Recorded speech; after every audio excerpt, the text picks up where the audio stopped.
and start recording again for Fandom Friday. I'm going to try to break this into segments a little bit more than I usually do, so hopefully this will work. So, this is a PSA sent out by Carl's Garage EXP. He does do very funny AI-inspired He-Man meme shorts, I guess, for lack of a better term. Just clear that. And yeah, the creator of He-Man is ill, so I kind of wanted to get this out there as well. We have fun here, but this is serious. Roger Sweet, the creator of He-Man, is sick and needs your support. Visit his wife's GoFundMe for more information. Link in description. Okay, now let's find the description. I don't know if you've seen this clip, but this might be one of the craziest things I've ever... We have... Oh, there it is. Okay, so I will grab the link and pop over to that and check this out rather quickly. I don't know if you're like me. I mean, I grew up in the 80s when He-Man was massive, so essentials only, thanks. So Marlene Sweet posted the GoFundMe. They have blown past their initial goal of $50,000, and they're almost double that at $87,207. It's very good. My husband, Roger Sweet, is the creator of He-Man and Masters of the Universe. He was a toy designer at Mattel for over 15 years. Now, I will point this out.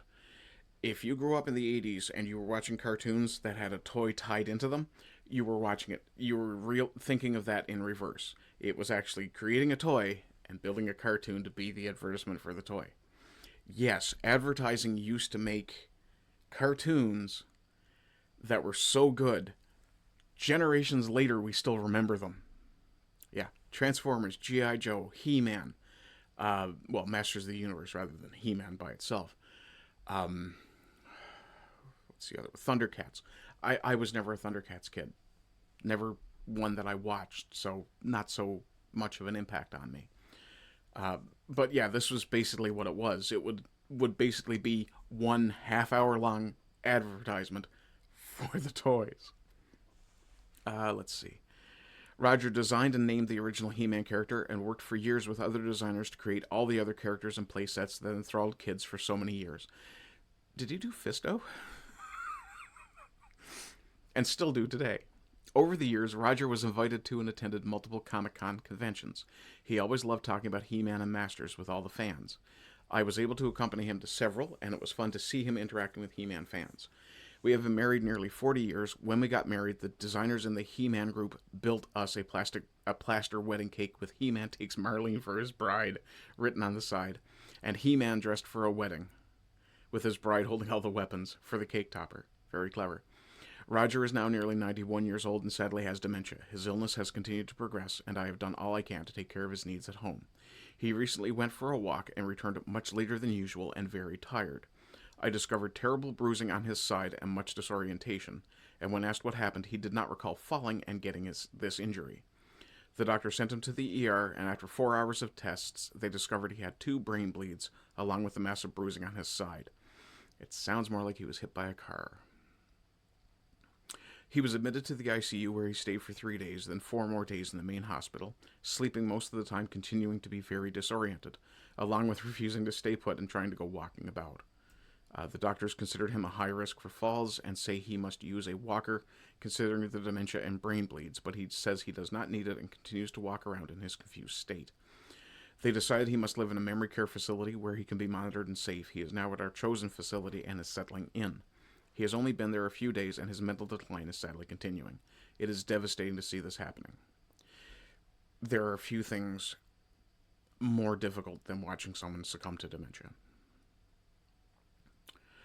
Unfortunately, these facilities are not covered by Medicare, and the cost for a patient in his condition is $10,200 a month. Oof. So I am reaching out to all the He-Man fans for help with these bills. Any donation will be greatly appreciated and will ease the burden of this new expense. Jesus. 87. That's...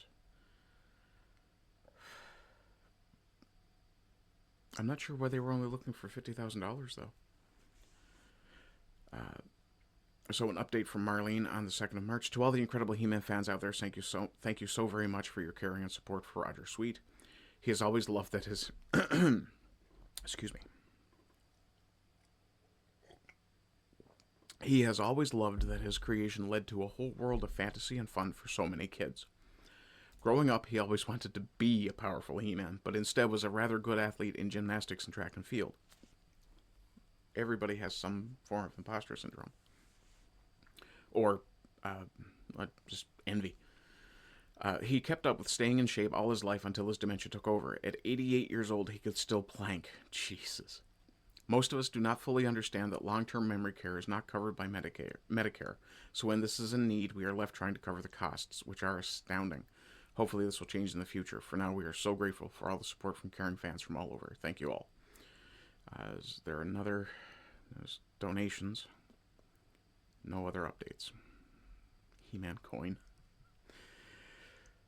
So yeah, the creator of He-Man is he's not doing well. It's a bit of a shame. Jesus. Is that where they got the idea for She-Ra, I wonder?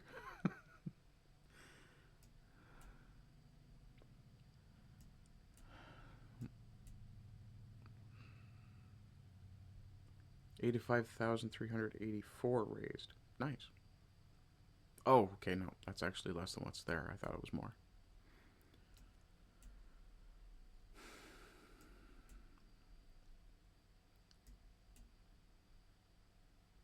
He looks like a nice old guy. Okay. From one fandom to... excuse me. From one fandom to another. Video gamers. And this is just a story that... I mean, it kind of rebuilds your faith in humanity a little bit.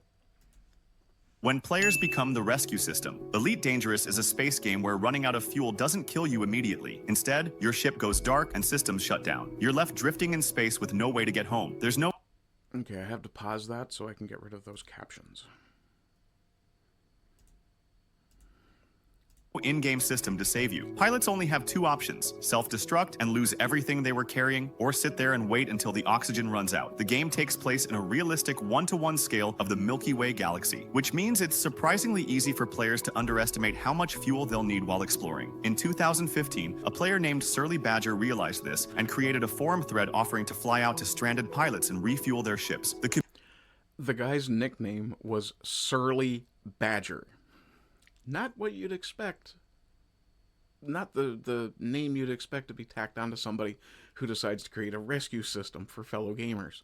Community quickly embraced the idea, and the Fuel Rats were officially established, a completely player-run rescue service. If a player gets stuck out in space, they can visit the Fuel Rats website and enter their location, fuel status, and remaining life support. A volunteer rat will record the distress call, prepare their ship, and begin the expedition. Sometimes the rescue takes minutes, sometimes hours, and in severe cases, days or weeks. The rescuer arrives, transfers fuel, and leaves. No payment required, no credit expected. One of the most extreme cases involved a player known as Commander Diluvian. Diluvian had become stranded deep in space, far beyond the reach of most players. They were out of fuel and facing the loss of weeks of exploration data. Instead of giving up, he asked for help. Fuel Rats coordinated a rescue across thousands of light years, carefully plotting a route. They had to use a relay system to transfer fuel, otherwise nobody would have enough to make the return trip. After hundreds of hours of travel, they finally reached Diluvian and brought them home. Over the years, Fuel Rats have carried out tens of thousands of rescues, and they're still operating to this day, refusing to leave another pilot stranded in the dark. When players become the rescue... That's fucking cool. Okay. So this is from Dropping Names. This is Brent Spiner and Jonathan Frakes podcast, because, you know, we needed another podcast with celebrities. But, you know, it's Riker and Data. Come on, man. Star Trek in America is the longest running thing Amazing. ever. Yeah. It's not Coronation Street. Yeah, which is a little longer. But here's the danger. Okay. Yes and no, Brent. I mean, yeah, Star Trek has been around probably longer outside of, like, news programs and things like that than anything else. But it hasn't been a continuous thing like Coronation Street has. Also, I have to admit that I actually did used to watch Coronation Street briefly. I was dating a girl in college, and she was into it, and it was something my mother used to watch on occasion, so, yeah. Or my grandmother, actually. Yeah, not my mother. But in any case, this is the part that really matters. Let's say a couple shows don't hit, a couple TV shows don't hit, and the corporate parents get nervous about it and say, well, you know, we could give our money to this other franchise or this other IP. And there's not a new movie coming along. You know, what it can't become is nostalgia. You know, Dark Shadows, Hammer movies, that's nostalgia. Yeah. If Star Trek becomes nostalgia, it's dead. So you would rather keep making garbage to stay current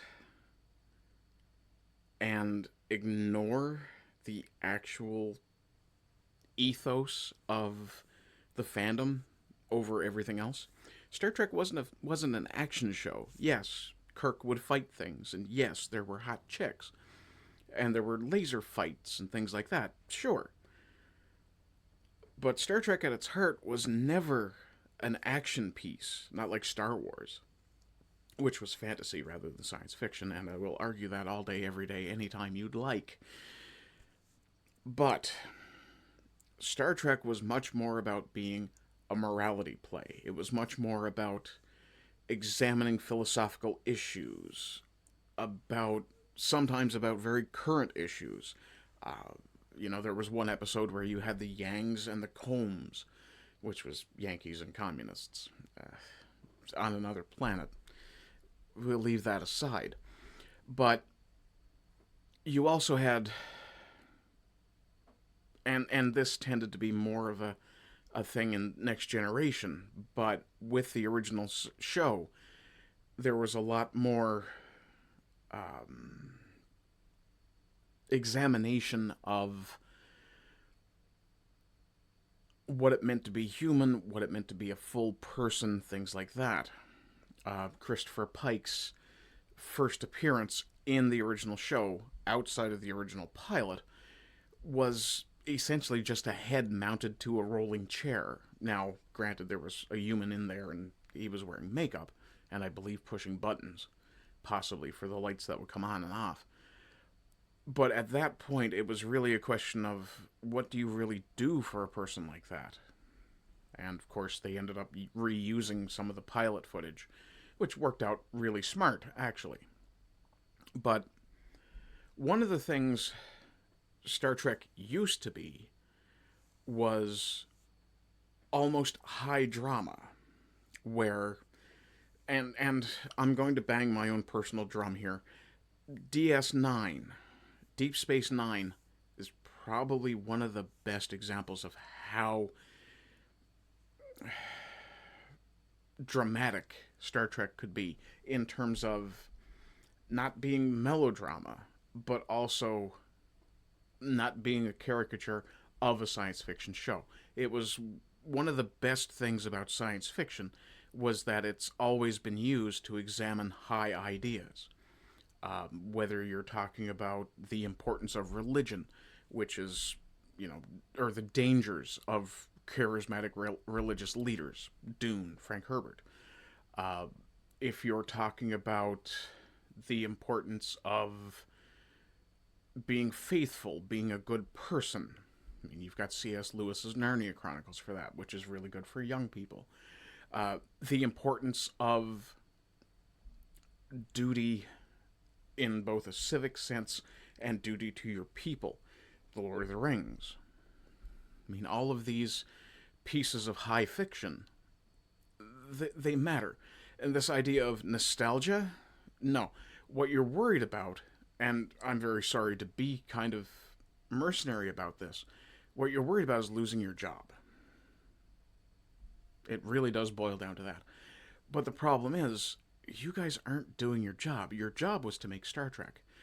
Starfleet Academy, it's not Star Trek. Discovery was bad Trek. Picard was a slap in the face to Trek. Section 31, Section 31 doesn't exist. But once you got to the point of Voyager, and probably a little better with Enterprise. Enterprise had a couple of rough seasons and was starting to come back. Once they got into the last season and it started to get really silly with the time travel stuff, it was... At that point, they should have transitioned and done something similar to Discovery, which I actually think they probably intended to do. I think what we got from Discovery was a rejected premise that Enterprise would have followed. But once Enterprise got to the point of playing too much with time travel, it really should have jumped into a different era. Because at that point, they started rewriting canon. And once you start ignoring canon in favor of something else, you're not building on canon anymore. It's like this. If you... It's similar to the Ship of Theseus thing, where at a certain point, if you keep building out, like say you have a building and you build an extension, and then you build an extension to the extension, at what point does the next extension no longer really relate to the original building? That sort of idea. But we'll let this guy finish. Star Trek in America. Hang on, maybe Nostalgia, it's dead. Yeah, okay. So that was basically it. The idea being that once something becomes beloved by a non-current generation, it somehow dies.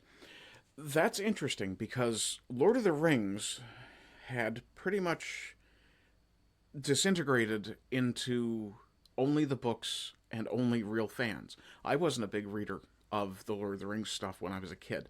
I was reading Asimov, Heinlein, Herbert. I was reading the science fiction guys, not so much the fantasy guys, no matter how much I loved Star Wars.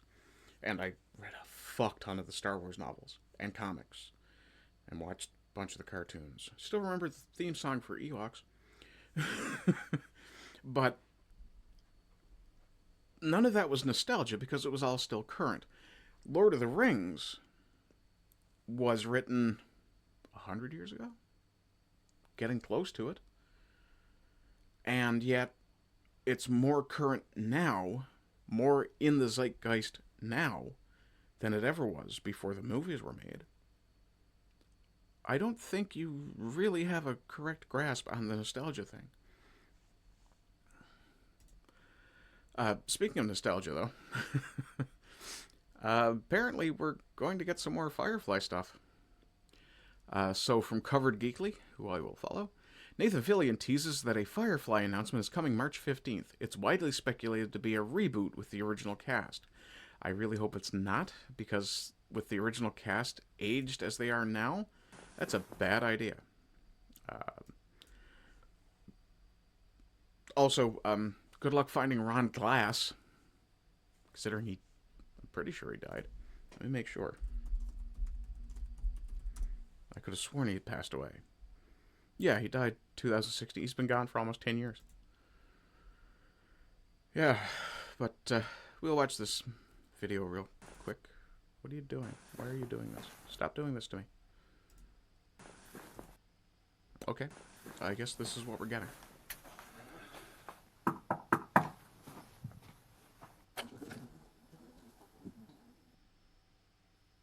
Joel? Wait, are we?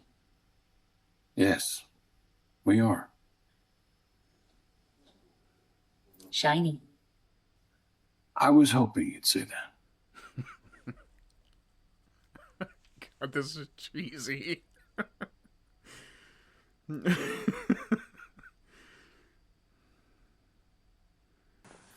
Okay. Well, I thought there was a bunch more of these. I do apologize. Apparently he has put out a pile of them. But, yeah, I guess they're over on Insta. Okay, here they are. Here's the other one. Are we doing this? Are we doing this? Oh, we're doing this. Wait, are we? Yes, we are. Has the day finally come? The day has finally come.